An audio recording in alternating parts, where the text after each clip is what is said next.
Hello aspirant, एक बार फिर से आपका मेरे यूट्यूब चैनल ज्ञान तंत्र में स्वागत है। मेरा नाम मोनिका मिश्रा है और मैं आपकी child development and pedagogy subject prepare करने में हेल्प करती हूँ।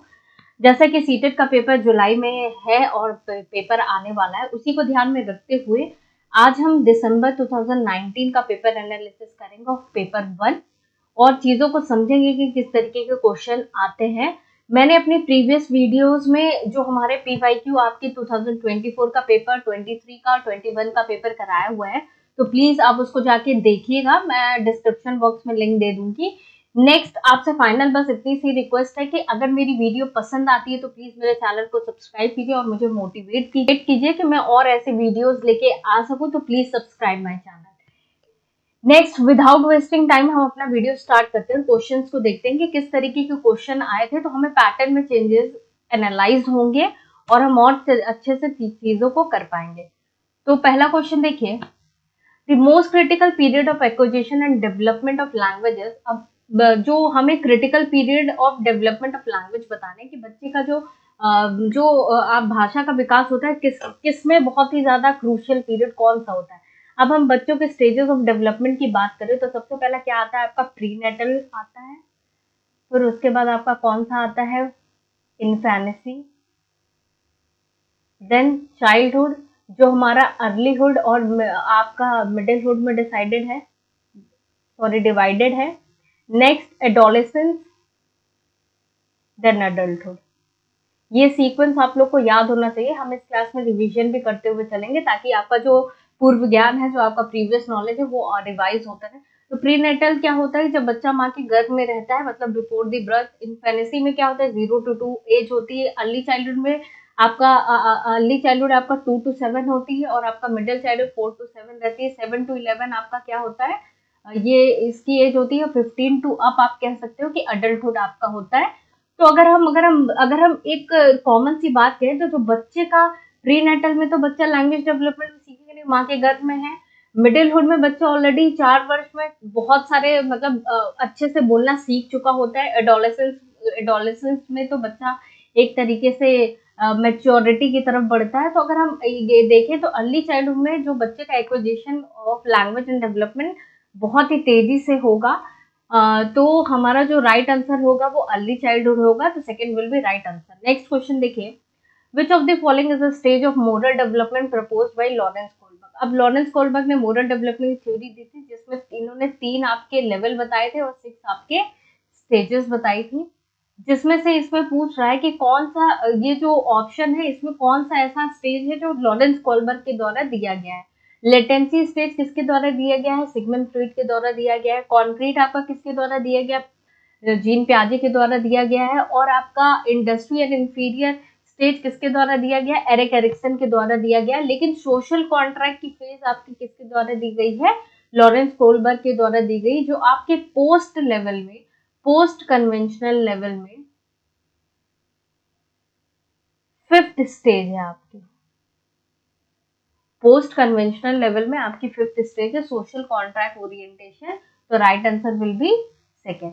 नेक्स्ट क्वेश्चन देखिए, during classroom discussion a teacher often pays more attention to boys and then girls with this is an example of। मतलब एक क्लासरूम में जो जो अध्यापक होता है वो लड़कों पे ज्यादा ध्यान देता है इन कंपैरिजन टू गर्ल। तो इससे क्या डिफरेंस होता है, gender bias, gender identity, gender relevance, gender constituency. अब कॉन्स्टेंसी की बात करें तो ये वो अवधारणा है जहाँ पे ये आपका डिसाइड होता है कि बॉयज जाके मैन बनेंगे, गर्ल्स जाके वुमेन बनेंगे। तो ये चीज नहीं होगा। जेंडर रेलिवेंस क्या इंपॉर्टेंट है फॉर गर्ल्स एंड बॉयज, ये भी नहीं होगा। आइडेंटिटी, बॉयज की क्या आइडेंटिटी है और गर्ल्स की क्या आइडेंटिटी है, तो इससे हमारा ये कोई नहीं होता कि ये जेंडर आइडेंटिटी शो करता है।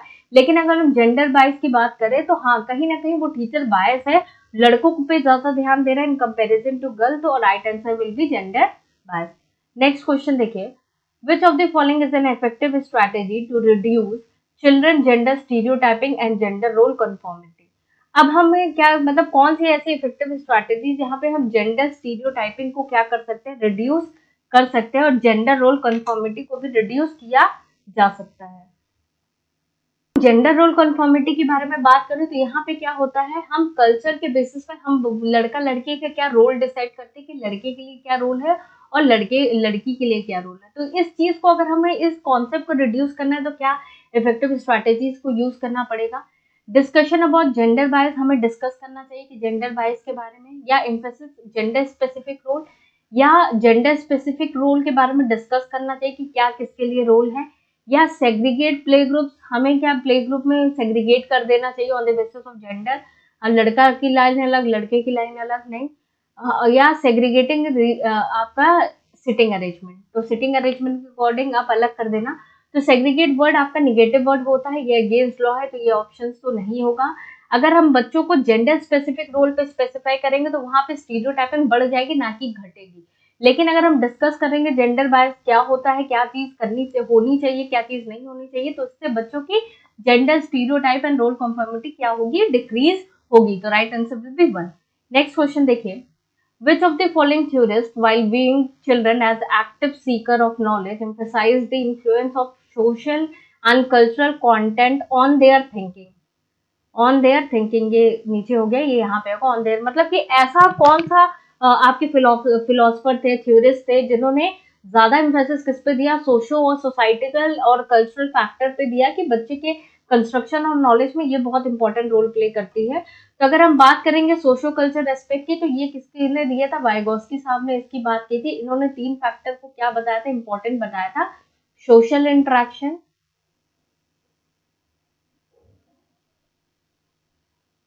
आपका कल्चर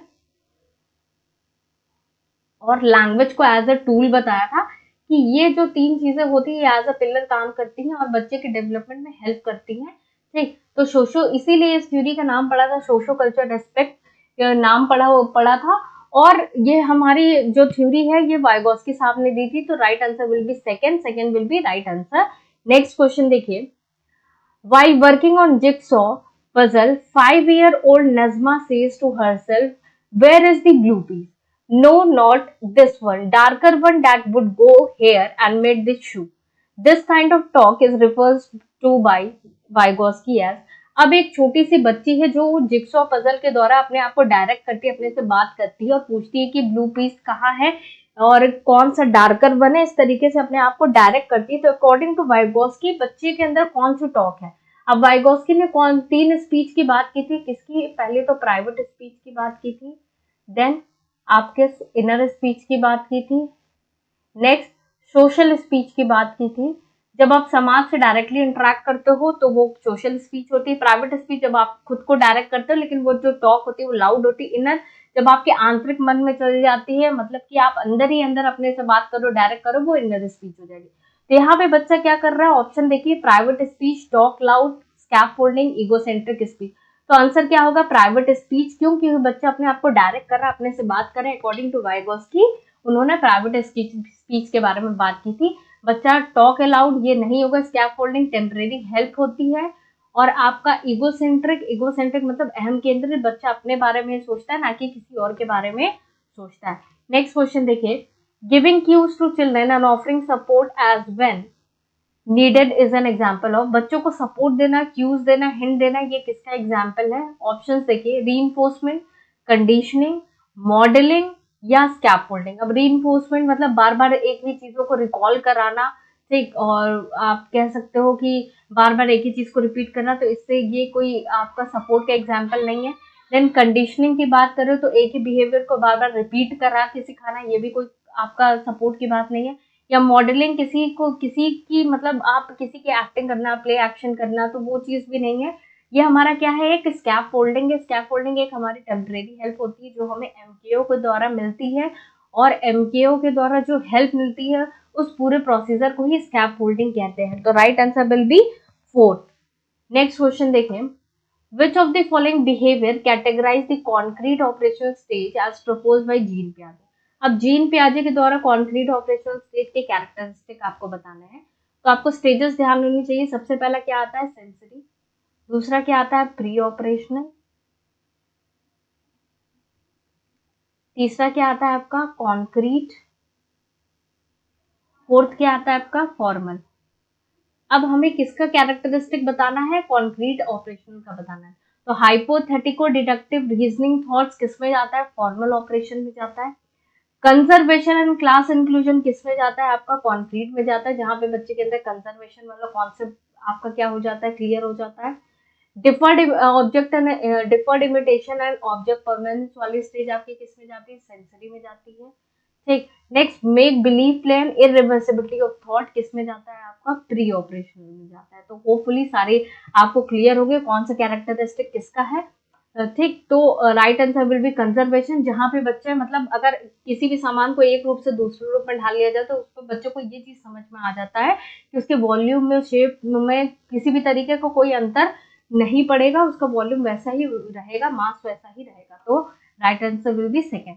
नेक्स्ट देखिए, which of the following is a Piaget construct in the context of cognitive development of children? अब Piaget थ्योरी मतलब कॉग्निटिव थ्योरी के अकॉर्डिंग कौन सी है, मतलब किस कॉन्टेक्स्ट में, मतलब क्या चीज यूज किया था पियाजेट ने? तो ऑप्शन देखिए, schema, behaviour, observational learning, conditioning, reinforcement. तो पियाजेट ने 4 मेन कंपोनेंट आपके बताए थे। स्कीमा बताया था, ठीक, जहाँ पे बच्चे का एक डायग्रामेटिकली रिप्रेजेंटेशन बच्चे के दिमाग में मौजूद होता है। नेक्स्ट एसिमिलेशन, जब बच्चा एज इट इज इंफॉर्मेशन को क्या करता है? ऐड ऑन करता है उस अपने प्रेजेंट स्कीमा में। नेक्स्ट अकोमोडेशन, जहाँ पे बच्चा अपने इंफॉर्मेशन को क्या कर रहा है? अपडेट कर रहा है, मॉडिफाई कर रहा है। और लास्ट इज इक्विलिब्रियम। ये सारी चीजें बताई थी आपकी जीन प्याजे साहब ने। तो इसमें देखिए ऑप्शंस में स्कीमा मिल रहा है। अकॉर्डिंग टू जीन प्याजे, स्कीमा स्कीमा की हेल्प से ही बच्चे का जो कॉग्निटिव डेवलपमेंट होता है वो कहीं ना कहीं हेल्पफुल होता है। नेक्स्ट क्वेश्चन देखिए, primary objective of assessment should be, assessment जहाँ पे बच्चों का आकलन किया जाता है उसका प्राइमरी ऑब्जेक्टिव क्या होना चाहिए? सबसे पहला देखिए, असाइनिंग रैंक, रैंक देना प्राइमरी ऑब्जेक्टिव होना चाहिए, या understanding children's clarity and confusion about related concept, या लेबलिंग स्टूडेंट, या मार्किंग पास और fail in the report card. अब पास और फेल को मार्क करना सिर्फ इसलिए आपका असेसमेंट होना चाहिए तो ये गलत बात है। बच्चों को लेबल करना ये भी गलत बात है, और रैंक असाइन करना ये भी गलत बात है। Right answer will be understanding children's clarity and confusion about the related concept will be right answer. और ये चीज आपका होगा क्योंकि बच्चे, अगर हम असेसमेंट करेंगे और बच्चे के डाउट्स को जानेंगे, उनको क्या प्रॉब्लम आ रही है उस चीज के बारे में जानेंगे, तो बच्चे के डाउट्स को क्लियर कर पाएंगे, कॉन्फ्यूजन को क्लियर कर पाएंगे। नेक्स्ट क्वेश्चन देखिए, which of the following statement about intelligence is correct? अब इंटेलिजेंस मल्टीपल इंटेलिजेंस की बात किसने की थी? हॉवर्ड गार्डनर साहब ने की थी। तो आपको इंटेलिजेंस से रिलेटेड करेक्ट स्टेटमेंट बताना है। देखिए, intelligence is a fixed ability determined by time of birth only. Intelligence हमारे जन्म के समय डिसाइड हो जाता है कि कौन क्या आईक्यू लेवल रहेगा लोगों का। या intelligence can be measured accurately determined by using standardised test, उसको मेजर किया जा सकता है एक्यूरेटली बाय टेस्ट। या इंटेलिजेंस क्या है? यूनिफैक्टर है और सिंगल फैक्टर पे, ट्रेट पे डिपेंड करती है। या intelligence is multi dimensional and set of complex abilities. तो राइट आंसर बी फोर। जो इंटेलिजेंस होती है मल्टी डायमेंशनल होती है। मल्टीपल इंटेलिजेंस की बात कौन करता है? हॉवर्ड गार्डनर साहब कहते हैं। उन्होंने 8 टाइप्स ऑफ इंटेलिजेंस दी थी। ऐसा नहीं कि बच्चा अगर एक चीज में क्या कह सकते हैं कि अच्छा नहीं है तो वो बाकी एस्पेक्ट में भी बुरा है। हो सकता है वो गाने में अच्छा हो सकता है, वो डांस में अच्छा हो सकता है वो कोई आर्ट एक्टिविटी में अच्छा हो, तो वो चीज पे ध्यान देना है। तो right answer will be 4। Next question देखिए, Ruhi always think of multiple solution to a problem, many of which are original solution. Roohi is displaying characteristic of, मतलब कि एक प्रॉब्लम के रूही मल्टीपल सॉल्यूशन ढूंढ पाती है। इस चीज ये जो कैरेक्टरिस्टिक है वो रूही के अंदर क्या है? सबसे पहला देखिए क्रिएटिव थिंकर, दूसरा देखिए कन्वर्जेंट थिंकर, तीसरा रिजिड थिंकर, और फोर्थ इज इगोसेंट्रिक। इगोसेंट्रिक जब बच्चा अपने बारे में सोचता है तो ऑप्शन नहीं होगा। रिजिड थिंकर जब बच्चा एक से ज्यादा चीजों को नहीं सोच पाता, रिजिड उनकी सोच ही लिमिटेड होती है, तो क्या डाइवर्जेंट थिंकिंग रखेंगे। कन्वर्जेंट थिंकिंग भी नहीं होगा, क्यों? एक प्रॉब्लम का एक ही सॉल्यूशन ढूंढना, वो तो यहाँ पे बच्चा क्या कर मल्टीपल सॉल्यूशन ढूंढ रहा है। तो हम इसका कैरेक्टरिस्टिक क्या बताएंगे? बच्चा क्या है? क्रिएटिव थिंकर है, वो अपना दिमाग हर एस्पेक्ट में चला सकता है और चीजों को समझ सकता है, मल्टीपल सॉल्यूशन ढूंढ सकता है। तो right answer will B 1। Next question देखिए, In a situation of less participation of a student belonging to a deprived group in teaching learning process, a teacher should, एक क्लासरूम में मान लीजिए कुछ ऐसे बच्चे हैं जो डिप्राइव्ड ग्रुप के हैं, जिनकी आप कह सकते हो बेसिक नीड पूरी नहीं होती, पुअर्टी से होके आए हुए रहते हैं और उनकी नेसेसरी चीजें पूरी नहीं होती है, या किसी ना किसी चीज से डिसेबल होते हैं, तो वो सारे बच्चे अगर इंक्लूड किए जाते हैं क्लासरूम में और मान लीजिए वो पार्टिसिपेट नहीं कर पा रहे हैं, तो टीचर को क्या करना चाहिए? ऑप्शन देखिए, ask the children to withdraw from school, बच्चों से ये कहना चाहिए कि वो स्कूल से निकल जाए, या एक्सेप्ट दिस सिचुएशन, जैसी सिचुएशन है उसको एज इट इज एक्सेप्ट कर लें, या lower her expectation from such student, मतलब उन स्टूडेंट से हम अपनी एक्सपेक्टेशन क्या कर लें, बिल्कुल ही खत्म कर लें, या reflect on her own teaching and find ways to improve the student environment. This will be right answer. क्यों भाई विड्रॉ करना, सिचुएशन को जैसा है वैसा एक्सेप्ट कर लेना या उनसे एक्सपेक्टेशन ही खत्म कर देना, ये गलत बात है। हमें क्या करना है, अपनी टीचिंग पे पहले देखना कि कहीं हमसे तो कोई गलती नहीं हो रही है, फिर उसके बाद हमें उनकी परफॉर्मेंस और इन्वॉल्वमेंट किस तरीके से हम बढ़ा सकते हैं, उसको इम्प्रूव कर सकते हैं, उस चीज पे ध्यान देना है। तो right answer will B 4th।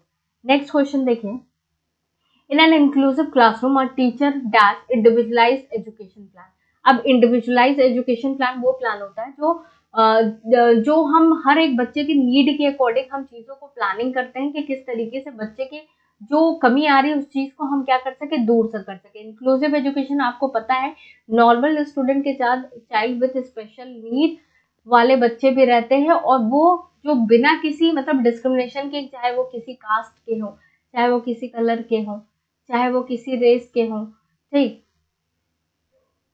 चाहे वो किसी जेंडर के हो, आप क्या कर रहे हो, उनको वेलकम कर रहे हो बिना किसी डिस्क्रिमिनेशन के, तो ये आपका क्या हो जाएगा, इंक्लूसिव एजुकेशन होगा। अब यहाँ पे टीचर को इंडिविजुअलाइज एजुकेशन प्लान का यूज करना चाहिए, नहीं करना चाहिए, वो ऑप्शन देखेंगे। शुड नॉट प्रिपेयर, ओकेजनली कभी कभी प्रिपेयर करना चाहिए, एक्टिवली प्रिपेयर, या डिस्करेज द प्रिपरेशन, मतलब प्रिपेयर नहीं करना चाहिए, तो ये ऑप्शन गलत है। कभी कभी प्रिपेयर करना चाहिए, ये भी गलत है। प्रिपेयर नहीं करना चाहिए, ये भी गलत है। हमें क्या करना है, उसको एक्टिवली प्रिपेयर करना है। क्यों? सभी बच्चे एक समान नहीं होते, सभी बच्चे आपस में अलग होते हैं, तो हमें उनकी नीड के अकॉर्डिंग हमें काम करना, हमें इक्वालिटी पे नहीं, हमें इक्विटी पे ध्यान देना है, तो एक्टिवली प्रिपेयर करना बहुत ज्यादा जरूरी है। तो right answer will be 3rd। Next question देखिए, the primary characteristic of children with dyslexia. अब डिसलेक्सिया की कैरेक्टरिस्टिक हमको बतानी है, तो डिसलेक्सिया क्या है ये पता होना चाहिए होगा।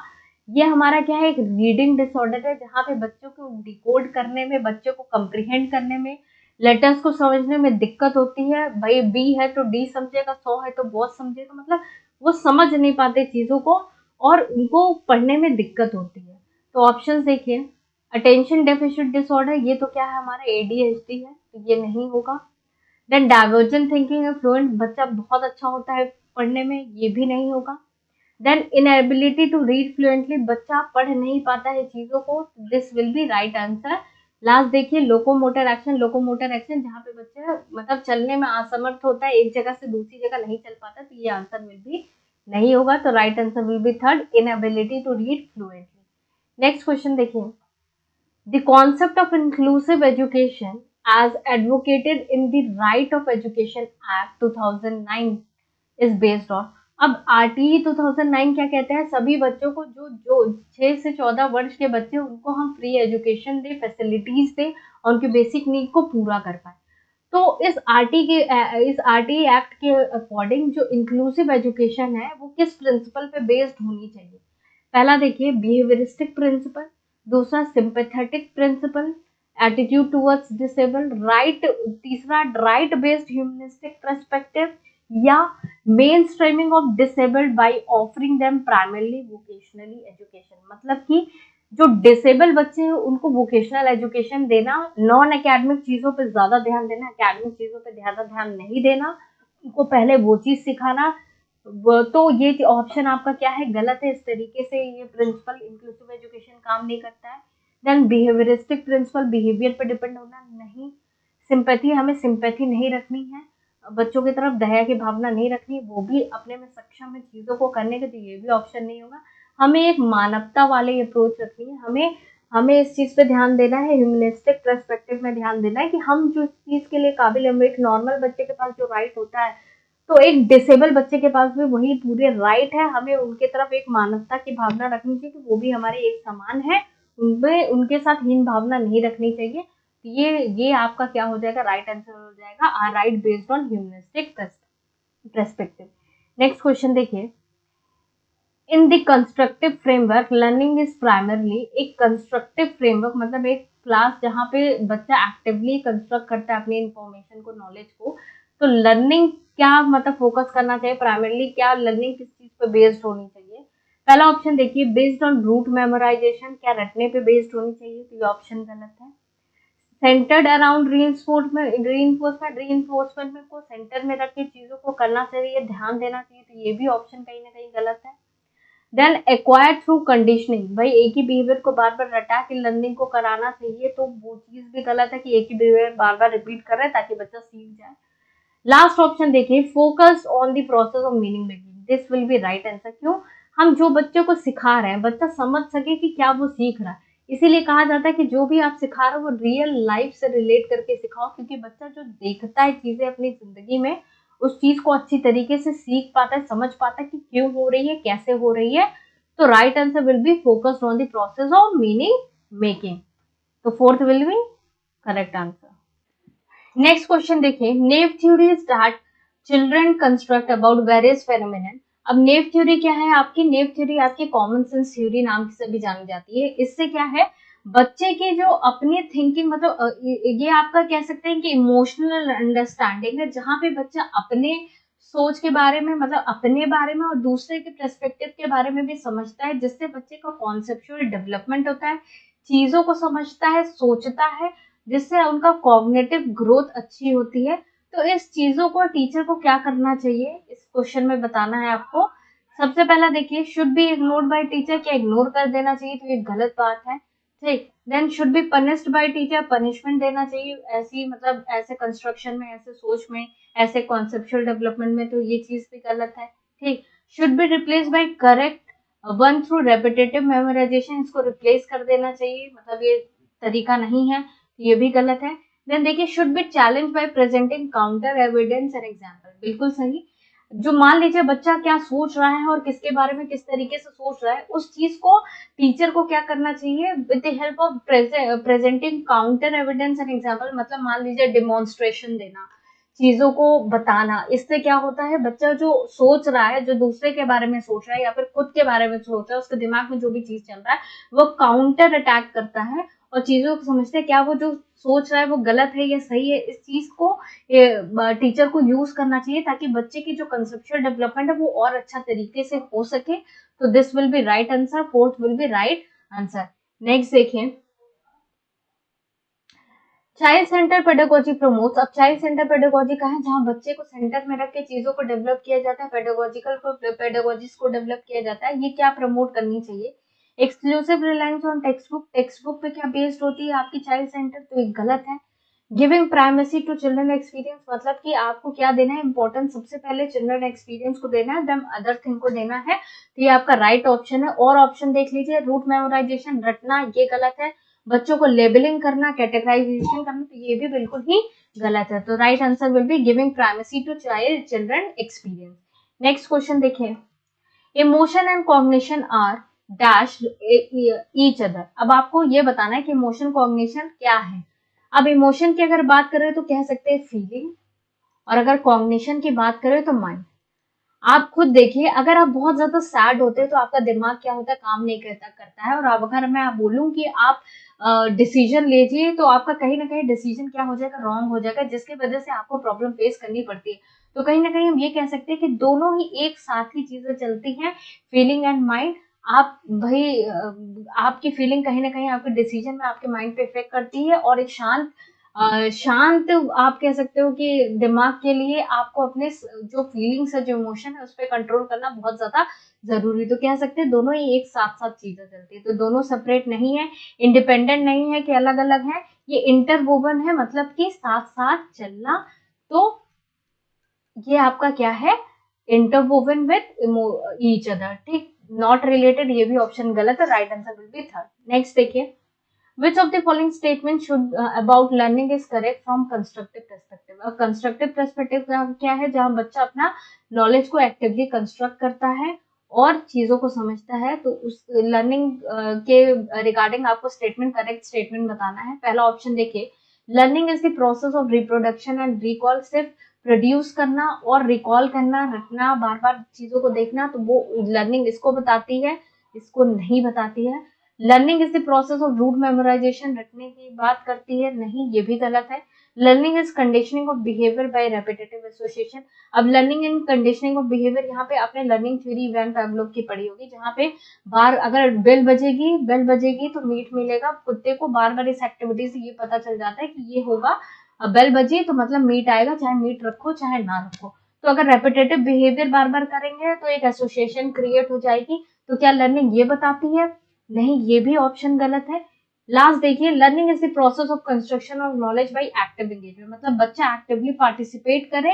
लर्निंग ये क्या है? आपकी कंस्ट्रक्शन ऑफ नॉलेज है बाय एक्टिव एंगेजमेंट। बच्चा एक्टिव एंगेज हो रहा है तो कंस्ट्रक्शन ऑफ नॉलेज उसी के अकॉर्डिंग हो रही है। तो right answer will be 4। Next question देखिए, presenting student with clear example और नॉन एग्जाम्पल। बच्चों को भाई उदाहरण और बिना उदाहरण के, मतलब जो भी चीजें आप प्रस्तुत करते हो वो किस चीज में हेल्प करती है? Is an effective way to encourage conceptual change. हमारे कॉन्सेप्चुअल चेंज में, हमारे जो भी हम कह सकते हैं इंफॉर्मेशन प्रेजेंट है उसको मॉडिफाई करने में हेल्प करता है। या लीड्स टू कंफ्यूजन, एक कंफ्यूजन क्रिएट कर देता है हमारे माइंड में। या causes gap in their understanding of concept, मतलब जो कॉन्सेप्ट उनका पहले से डेवलप था, एग्जाम्पल मिलने से एक गैप क्रिएट हो जाता है उनके कॉन्सेप्ट में, जो जो चीजें सामने आती हैं। या focus on procedural knowledge rather than conceptual understanding, मतलब एक प्रोसेस से, प्रोसीजर पे फोकस करता है, ना कि कॉन्सेप्ट डेवलपमेंट पे फोकस करता है। एक प्रोसीजर पे फोकस करता है, ना कि कॉन्सेप्चुअल पे फोकस करता है कि इस चीज को बताता है। तो right answer will be, it is an effective way to encourage conceptual change. मतलब कि हम भाई समय के साथ, मतलब कॉन्सेप्ट एक आप कह सकते हो कि फिक्स्ड वे में नहीं रह सकता। जैसे जैसे आपको इन्फॉर्मेशन मिलती जाएगी, आप समाज में उतरते हो, चीजों देखते हो, तो आपका कॉन्सेप्चुअल चेंजेस भी, कॉन्सेप्चुअल डेवलपमेंट भी होता है। तो उसमें हेल्प क्या करता है? एग्जाम्पल्स एंड नॉन एग्जाम्पल जो भी टीचर प्रेजेंट करता है बच्चे को। तो right answer will be, it is an effective way to encourage conceptual change. Next question देखिए, repeatedly asking children to engage in learning activities either to avoid punishment and gain a reward। एक teacher मतलब कह रहा है बच्चों की बार कि आप एक लर्निंग एक्टिविटी में एंगेज रहो, वरना आपको पनिशमेंट मिलेगी, अगर आप अच्छे से काम कर रहे हो तो आपको रिवॉर्ड मिलेगा। तो इस चीज से बच्चे के अंदर क्या जनरेट होता है, क्या चीज होती है, वो आपको बताना है। क्या बच्चे के अंदर एक डिक्रीज एक्सट्रिंसिक मोटिवेशन, बच्चे के अंदर जो कह सकते हो बाहरी जो मोटिवेशन का फैक्टर होता है वो डिक्रीज हो जाता है, या इससे बच्चा भाई अंदर से मोटिवेट फील करता है। या would encourage children to focus on mastery rather than performance goal, मतलब बच्चे फोकस मास्टरी गोल पे, मतलब लॉन्ग टर्म गोल पे फोकस कर पाते हैं, ना कि शॉर्ट टर्म गोल पे। या decrease children natural interest and curiosity involved in learning. तो यहाँ पे बेटा आप एक्सट्रिंसिक मोटिवेशन को डिक्रीज नहीं कर रहे हो, आप बढ़ा रहे हो। ठीक, आप बढ़ा रहे हो चीजों को। क्यों? बच्चे को आप क्या कर रहे हो? पनिशमेंट और रिवॉर्ड के थ्रू आप काम कराने की कोशिश कर रहे हो। आप प्रमोट भी नहीं कर रहे हो इंट्रिंसिक मोटिवेशन। क्यों? इंट्रिंसिक में क्या होगा, बच्चा अपने खुशी से जब अब जो चीजों को करता है वो आपका इंट्रिंसिक मोटिवेशन होता है, डरा धमका के नहीं। या आप ये भी नहीं कर रहे हो कि उसको लॉन्ग टर्म गोल पे फोकस कर रहे हो, शॉर्ट टर्म पे फोकस ना करके। क्यों? इससे बच्चे का कोई लॉन्ग टर्म गोल नहीं अचीव होगा। ये ऑप्शन होगा, बच्चे का इंटरेस्ट, जो नेचुरल इंटरेस्ट होता है वो डिक्रीज हो जाएगा चीजों को सीखने का। बच्चा इंटरेस्टिंगली मोटिवेट नहीं होगा, वो हमेशा यही सोच के काम करेगा कि उसको रिवॉर्ड मिलेगा और पनिशमेंट को अवॉइड करेगा। तो right answer will be decrease children natural interest and curiosity involved in learning. Next question देखिए, which of the following practices promote meaningful learning. अब मीनिंगफुल लर्निंग को कौन सी प्रैक्टिस इसमें प्रमोट करती है? Corporal punishment. कॉर्पोरल पनिशमेंट का मतलब ये होता है जब मार के, किसी को हिट करके आप क्या कर रहे हो, सिखाना चाह रहे हो, किसी को मार दिया थप्पड़ रटो, भाई ये डेफिनेशन रटो, तो ये आपका बहुत ही गलत ऑप्शन है। देन कोऑपरेटिव लर्निंग, जब आप कोऑपरेट करके लोगों के साथ अच्छे तरीके से सीखते हो, ठीक, सीखने की इच्छा रहती है, समझने की इच्छा रहती है, अगर अगर आप कोऑपरेटिव वे में कोई काम करोगे तो वो हमेशा काम अच्छे तरीके से होगा, तो ये कहीं ना कहीं आपका राइट ऑप्शन है। Then continuous and comprehensive evaluation, बच्चों को आपको कॉन्टिन्यूस एंड कम्प्रिहेंसिव इवैल्यूएशन रखना है, जिसमें आपका assessment for learning, assessment of learning, assessment as learning था। ठीक, आप लोग को ध्यान होगा इसमें क्या है, हम बच्चों को क्या कर रहे हैं, प्रॉपर फीडबैक, मतलब उनको उनके लर्निंग प्रोसेस को इम्प्रूव करने की कोशिश कर रहे हैं, तो ये भी ऑप्शन सही है। देन कांस्टेंट कंपैरेटिव इवैल्यूएशन, बच्चे को हमेशा कंपैरिजन के लिए आप क्या कर रहे हो, लर्निंग आप सिखा रहे हो कि भैया बच्चों के अंदर आपका कंपैरेटिव इवैल्यूएशन करना है, इस वजह से लर्निंग करा रहा है, तो वो चीज, ये भी ऑप्शन आपका गलत हो जाएगा। Right answer will be second and third, तो second will be right option. Next question देखिए, how can teacher facilitate understanding of complex concept in children, एक टीचर किस तरीके से फैसिलिटेट कर सकता है एक कॉम्प्लेक्स कॉन्सेप्ट बच्चों के अंदर, by delivering a lecture, lecture देके, तो लेक्चरिंग आपका गलत होगा। By organising competitive event, by competition करा के बच्चे को सिखाना एक कॉम्प्लेक्स कॉन्सेप्ट, ये भी ऑप्शन गलत है। By repetitive mechanical drill, repetitive mechanical drill का मतलब ये होता है कि मतलब जो बच्चों का रिस्पॉन्स होता है उस चीज पर टीचर का पूरा पूरा कंट्रोल रहता है, किस तरीके से तो वही बार बार चीज करना और बच्चों के रेस्पॉन्स को कंट्रोल करना, बच्चे के ऊपर कंट्रोल रखना, तो ये भी ऑप्शन गलत हो जाएगा। अब क्या करना है इसमें देखिए, by providing opportunity for exploration and discussion, आप कॉम्प्लेक्स कॉन्सेप्ट को बच्चों को कैसे सिखा सकते हो, जब बच्चों को अपॉर्चुनिटी प्रोवाइड करो, बच्चे खुद से एक्सप्लोर करें और डिस्कस करें चीजों को, ताकि उनकी चीजें क्लियर हो और बच्चा और अच्छे तरीके से समझ सके, तो ये आपका राइट आंसर है, fourth will be right answer, by providing opportunity for exploration and discussion. Next question देखिए, a primary school teacher can encourage children to become effective problem solver by, मतलब एक प्राइमरी स्कूल का teacher है जो बच्चों को encourage कर सकता है प्रॉब्लम सॉल्व करने के लिए, वो कैसे, देखिए पहला ऑप्शन देखिए, offering materialistic reward for every small task, मतलब छोटे छोटे टास्क के लिए आप बच्चों को रिवॉर्ड दे रहे हैं। ठीक, then emphasising only on procedure, मतलब सिर्फ और सिर्फ आप जो एक प्रतिक्रिया है उस प्रोसीजर पे आप फोकस कर रहे हो, या डिसमिसिंग एंड पेनलाइजिंग इनकरेक्ट आंसर, मतलब कि जो बच्चा गलत आंसर दे रहा है उसको आप पेनाल्टी इम्पोज कर रहे हो, या encouraging children to make intuitive guesses and then brainstorming on the same, मतलब कि यहाँ पे आप बच्चों को मौका दे रहे हो कि बच्चा, मान लीजिए आपने कोई क्वेश्चन पूछा, मैंने तो एग्जांपल है, मैंने बच्चों से पूछा कि बेटा बताइए सूरज किधर से उगता है, तो बच्चा दिमाग लगाएगा और अपने गेसेस लगाएगा वेस्ट से, ईस्ट से, नॉर्थ से, और बच्चों को ब्रेनस्टॉर्मिंग करने का एक टाइम दीजिए ताकि बच्चा अच्छे से दिमाग लगा के चीजों को समझ पाए और अब एक करेक्ट आंसर दे पाए, तो ये भी बहुत इंपॉर्टेंट है और यही आपका राइट आंसर है, that encouraging children to make intuitive guesses and then brainstorming on the same. ठीक, तो प्राइमरी क्लास के लिए ये सबसे इफेक्टिव मेथड है कि बच्चा प्रॉब्लम को सॉल्व कर पाए। नेक्स्ट क्वेश्चन देखिए, in which of the following period does physical growth and development occur at rapid pace, मतलब कि कौन सा ऐसा पीरियड है जिसमें बच्चे का physical growth and development rapid pace पे होता है, तो ऑप्शन देखिए, infancy and early childhood, middle childhood and adolescence, और adolescence and adulthood.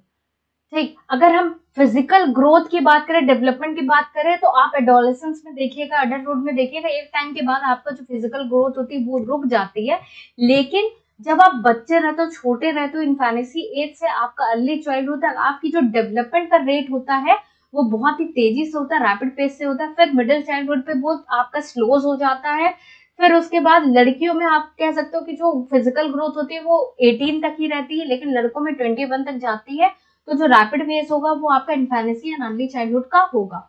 Next question देखिए which of the following is not a principle of development, development is a life long रहता है, born to term चलता है, ठीक है।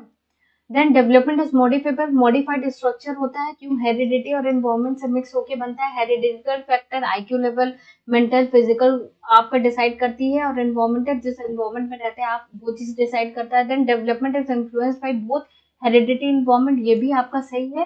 Last देखिए, development is universal and cultural content do not influence, ऐसा नहीं है कि डेवलपमेंट में कल्चरल कंटेंट इन्फ्लुएंस नहीं करेगा, डेवलपमेंट यूनिवर्सल तो है लेकिन कहीं ना कहीं कल्चरल कंटेंट भी हमारे डेवलपमेंट में इन्फ्लुएंस करेगा, तो right answer will be this, तो fourth will be right answer. Next question देखिए, the primary cause of individual variation is, जो प्राइमरी कॉज मतलब दो लोग आपस में अपने में डिफरेंट हो रहे, इंडिविजुअल डिफरेंस का जो प्राइमरी कॉज माना गया है वो देखिए, genetic code receive by the individual from the birth parent, मतलब कि जो जेनेटिकल फैक्टर होता है जो उनके पेरेंट्स उनको मिलता है, इस वजह से वो इंडिविजुअल डिफरेंट होते हैं। या इनबॉर्न कैरेक्टरिस्टिक, जो जन्म के साथ कैरेक्टरिस्टिक लेके रहते हैं। या इन्वायरमेंटल, सिर्फ इन्वायरमेंट इन्फ्लुएंस जो करती है इसलिए दो लोग आपस में अलग होते हैं। या complex interplay between heredity environment, बिल्कुल सही। ना सिर्फ आप हेरिडिटी फैक्टर इन्वॉल्व होता है, ना ही इन्वायरमेंट फैक्टर इन्वॉल्व होता है, ना कि सिर्फ यहाँ पे भी हेरिडिटी की इनडायरेक्टली बात कर दी है जो जेनेटिक फैक्टर है। यहाँ पे दोनों का आपका कह सकते हो कंट्रीब्यूशन है, हेरिडिटी एनवायरमेंट बोथ का कंट्रीब्यूशन है, तो right answer will be 4। Next question देखें, which of the following are example of secondary socializing agency. अब सेकेंडरी सोशलाइजेशन एजेंसी आपको पता करना है। Family and neighbourhood, family neighbourhood आपका क्या है, प्राइमरी है। Family and media, family primary है लेकिन मीडिया सेकेंडरी है। School and media, yes both are secondary. Media and neighbourhood, neighbourhood कहीं ना कहीं हमारे इन्फेनेसी फेज में होता है, इसीलिए हमारा क्या हो सकता है, ये आपका प्राइमरी का पार्ट है और मीडिया हमारा सेकेंडरी का पार्ट है। तो correct answer will be third, school and media both are the part of secondary socialisation. तो ये आपका सेकेंडरी सोशलाइजेशन आपका स्कूल एंड मीडिया है। तो बच्चों ये रहे आज के हमारा 2019 का पेपर एनालिसिस। आप देख सकते हैं कि असर्शन रीजनिंग के क्वेश्चन इसमें भी नहीं पूछे गए हैं और पैटर्न चेंज हो गया, अब असर्शन रीजनिंग के क्वेश्चन पूछे जाते हैं। और जो डिफिकल्टी लेवल है पेपर 1 का बहुत ही मॉडरेट है। अगर आपने प्याजे की थ्योरी, वाइगोस्की की थ्योरी और जो इम्पोर्टेंट थ्योरीज है जो मैंने कराई वो चीज अगर आप कर लोगे तो आपका पेपर निकलना फॉर श्योर है और सीडीपी में आपके अच्छे मार्क्स आना श्योर है। तो इस चीज पे ध्यान देना है। आप पेपर देख सकते हो, इसी तरीके के क्वेश्चन आते हैं, लेकिन आपका क्या एड ऑन कर दिया गया है, आपका कुछ आपके इक्का दुक्का हो जाते हैं जो आउट ऑफ सिलेबस आते हैं, लेकिन असर्शन रीजनिंग के क्वेश्चन पे भी हमको ध्यान देना है। तो ये आज का हमारा दिसंबर 2019 का पेपर एनालिसिस रहा है। नेक्स्ट वीडियो हम एनईपी पे लेके आएंगे, नेशनल एजुकेशन पॉलिसी पे लेके आएंगे, उस चीज के बारे में समझेंगे और कुछ क्वेश्चंस को देखेंगे और डाउट्स को क्लियर करेंगे। तो होपफुली आपको ये वीडियो पसंद आई होगी, और वीडियो पसंद आए तो प्लीज लाइक शेयर सब्सक्राइब जरूर कीजिएगा और मुझे मोटिवेट कीजिए कि मैं ज्यादा से ज्यादा क्वेश्चंस लेके आ सकूं। Thank you and thank you for watching this video.